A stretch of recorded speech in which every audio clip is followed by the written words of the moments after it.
आज मुझे यहाँ पे बोलने का मौका मिला, इसके लिए मैं धन्यवाद देना चाहती हूँ आप सभी लोगों को। तो आज का मेरा टॉपिक है भ्रष्टाचार से सर्वाधिक प्रभावित आम आदमी। जैसे हम लोगों की स्टोरी है ये आम आदमी के लिए। सबसे पहले मैं भ्रष्टाचार क्या है आप लोगों के सामने बोलना चाहूंगी। भ्रष्टाचार क्या है? भ्रष्टाचार दो शब्दों के योग से बनता है, भ्रष्ट और आचार। भ्रष्ट यानी भटका हुआ, आचार यानी आचरण, अर्थात उचित मार्ग से भटके हुए आचरण को भ्रष्टाचार कहते हैं। भ्रष्टाचार तो भ्रष्टाचार क्या अपने आप में है? ये भ्रष्टाचार आया कहां से? हम लोग कहेंगे कि भ्रष्टाचार बाहर से आया। क्या ऐसा कहना बेवकूफी नहीं होगी? भ्रष्टाचार बाहर से नहीं, एक एग्जाम्पल के जरिए, एक मिसाल के जरिए मैं आपको बताना चाहूंगी। एक आम आदमी जिसको एक सरकारी नौकरी लग गई, खुशी खुशी नौकरी करने लगा, जज्बाती हो गया, सोसाइटी में कुछ अच्छा करना है बोल के करने लगा। जब वो कुछ अच्छा करता चला गया, जब एक दिन ऐसा आता है कि वो कुछ गलत होता हुआ देखता है तो मायूस हो जाता है, घर पे आ जाता है। घर पे आने के बाद में घर पे सलाह मशवरा करता है, डिस्कस करता है कि ऐसे ऐसे हो रहा है। तब घर वाले बताते क्या है कि जैसे आम आदमी के साथ हो रहा है आजकल, कि बोलते हैं कि तुम अपने काम पे ध्यान दो, तुम्हें इन सब झमेलों में पड़ने की कोई जरूरत नहीं है। तो क्या हो जाता है? तो यहाँ पे करप्ट शुरू हो जाता है, भ्रष्ट होने लगता है। एक तो जो भ्रष्ट करता है वो तो अपराध है ही, जो उसका साथ देता है वो भी अपराध है ही, जो खुली आंखों से देख के खामोश रहता है वो सबसे बड़ा अपराधी है। क्या ये भ्रष्टाचार प्राचीन काल से था? मगर प्राचीन काल से तो भ्रष्टाचार नहीं था, ये तो मुगल सल्तनत यानी जब मुगल काल शुरू हुआ तब आने लगा। जो ब्रिटिश के काल में पल्ले बढ़ने लगा, जैसे बच्चे बड़े होते हैं तब पल्ले बढ़ने लगा, तभी इसकी रोकथाम नहीं हुई। बाद में आजादी के 1-2 दशक से क्या होने लगा कि ये हमारा भ्रष्टाचार है भयंकर रूप ले लिया। जैसे भ्रष्टाचार रूपी भस्मासुर दीमक की तरह हमारे देश के हर आदमी में घुसने लगा। मतलब हर आदमी सफर होने लगा, हर आदमी आज इस दुनिया में, इस नेशन में और इस हमारे देश में, इंपॉर्टेंटली हमारे देश में एक आज आदमी सरवाइव करना बहुत मुश्किल हो गया है। जैसे बेरोजगारी, इतनी बेरोजगारी के काम के लिए इधर उधर भटकना, तो इंसान करे तो क्या करे? बेरोजगारी होने लगी तो खाने के लिए कुछ नहीं, तो स्वास्थ्य ठीक नहीं, तो बीमारियां बढ़ने लगी। बीमारियों को तो छुड़ाने के लिए कुछ भी नहीं है, बीमारियां बढ़ने लगी, स्वास्थ्य सही नहीं है। नेशन का क्या होगा? एजुकेशन का क्या होगा? शिक्षा का क्या होगा? इस तरह से आम आदमी सफर कर रहा है, बर्दाश्त कर रहा है। कहीं भी जाते हैं तो बिना करप्शन के, बिना भ्रष्टाचार के कोई काम नहीं होता है। कहीं भी जाओ, बड़े से बड़े अधिकारी आते हैं, मंत्री आते हैं, कहते हैं कि भ्रष्टाचार खत्म कर देंगे, भ्रष्टाचार खत्म कर देंगे। भ्रष्टाचार या कंकर या पत्थर है कोई उड़ा के फेंक दिया जो खत्म हो जाएगा, ऐसे तो नहीं है। भ्रष्टाचार को अगर खत्म करना है तो अपने मन का जो स्टार्टिंग पॉइंट है, लालच है, ग्रीडी है, सेल्फ सेंट्रिक डिजायरनेस है, उसको खत्म करना होगा। जैसे सिर्फ खुद अपने बारे में सोचते हैं, और कहते हैं कि अपना काम बनता भाड़ में जाए जनता, ये सभी लोग कर रहे हैं। तो हम लोग, ये जो आम आदमी है सफर हो रहा है, जिससे उसकी सेहत पे असर पड़ रहा है, एजुकेशन पे असर पड़ रहा है। कहीं भी जाता है, लाइसेंस बनाना है तो वहां पे बिना पैसे दिए उसका काम नहीं होता। एक तो उसको छुट्टी डालनी पड़ती है, जाके काम के लिए जाता है तो 1-2 चक्कर लगाने से भी उसका काम नहीं होता। जब वो अपनी 50, 100, 500 की करारी नोट नहीं रखता तब तक उसका काम नहीं होता है।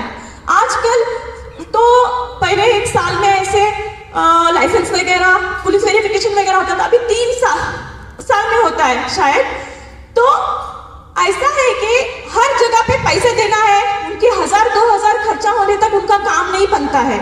आम आदमी इतना मजबूर और इतना लाचार, इतनी आजाद हमारी कंट्री है, देश है, जो बड़े बड़े वीरताओं ने अपना खून पसीना बहाकर, अपना योगदान देकर इस देश को आजाद किया है।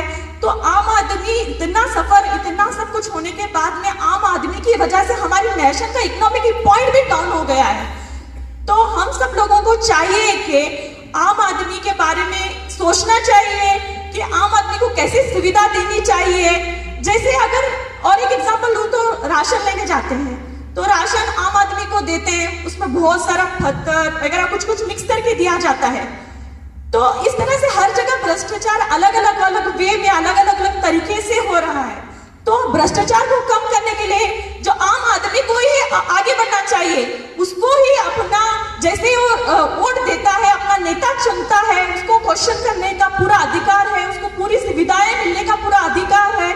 ऐसे कहीं करप्ट हो रहा है, ऐसे कहीं भ्रष्टाचार हो रहा है, तो सीधे सीधे राइट टू इंफॉर्मेशन एक्ट 2005 के तहत जैसे सूचना का अधिनियम उसको फॉलो कर उसके तहत जहां कहीं पे भी अगर भ्रष्टाचार हो रहा है तो वहां पे कंप्लेंट दर्ज करनी चाहिए और उस नियम के तहत भ्रष्टाचार को रोकना चाहिए। और जैसे पीडीपी है, यहाँ पे लिखा हुआ भी है, जो पीडीपी है, जो लौकिक प्रकटीकरण मुखबिर संरक्षण 2004, इसके तहत ये भारत सरकार का संकल्प है। इसमें लोग क्या करते हैं, आजकल आम आदमी बहुत डरता है। राइट टू इंफॉर्मेशन के तहत किसी ने कंप्लेंट दर्ज कर दी, ऐसे हुआ भी बहुत है, किसी का मर्डर हो गया, किसी का कुछ हो गया, जो कंप्लेंट दर्ज करता है आम आदमी ही कुछ होता हुआ देख के कंप्लेंट दर्ज करता है तो उसे ऊपर वाले लोग दबा देते हैं, मतलब उसकी फैमिली को नुकसान पहुंचा देते हैं, उसको नुकसान पहुंचा देते हैं। तो पीडीपीआई के कानून के तहत हम लोग शिकायत को दर्ज करते हैं तो हमारी पहचान को गुप्त रखा जाता है। लिफाफे में सिर्फ पीडीपीआई लिखा जाता है, नाम और पत्ता लिफाफे के अंदर होता है। तो इसके जरिए एक आम आदमी सफर करने के बजाय, जैसे हमारे बड़े बड़े नेताओं ने जंग लड़ी है, इसी तरह आज इस काल में भी हम लोगों को इन सरकार द्वारा मिले गए एक्ट तहत क्या करना चाहिए, हम लोगों को उसका सामना करना चाहिए, भ्रष्टाचार को खत्म करने की कोशिश करनी चाहिए। तो भ्रष्टाचार को खत्म करने की कोशिश करनी चाहिए। तो मैं जो मुझे आम आदमी के बारे में जो हम लोगों पर जो आप बीती है बोलने के लिए मौका मिला, इसके लिए मैं बहुत शुक्रगुजार हूँ। तो इस तरह से ये आज जो प्रोग्राम हो रहा है सतर्कता और जागरूकता के लिए, तो हर एक इंसान अपने अंदर का, मैं ज्यादा कुछ कहना नहीं चाहूंगी, अगर इस देश से भ्रष्टाचार को खत्म करना है तो सिर्फ अपने आप में है। हर एक इंसान सोचेगा कि खुद से ही रहना है। जब भ्रष्ट कभी होता है, जब इंसान के अंदर की अच्छाई और बुराई खत्म हो जाती है। तो हमारे अंदर की अच्छाई को हमें खत्म नहीं होना देना चाहिए। वो तो पहले था कि कुछ करते तो कुछ नहीं मिलता था, आराम से रह जाते थे। आजकल कलयुग का जमाना है, जो हम लोग यहाँ पे गलत करते हैं वो यहीं पे देखे जाना है। तो इस वजह से इंसान के अंदर की अच्छाई आज जिंदा है तो भ्रष्ट कभी नहीं बढ़ेगा, भ्रष्ट जड़ से ही खत्म हो जाएगा, भ्रष्टाचार जड़ से ही खत्म हो जाएगा। तो इसके लिए हर हिंदुस्तान या हर देश के हर व्यक्ति का फर्ज है कि भ्रष्टाचार को बढ़ने ना दे। सिर्फ वो अपने आप को, अपने लालच को, अपने नफ्स को कंट्रोल करेंगे तो भ्रष्टाचार देश में जड़ से खत्म हो जाएगा। Okay, thank you.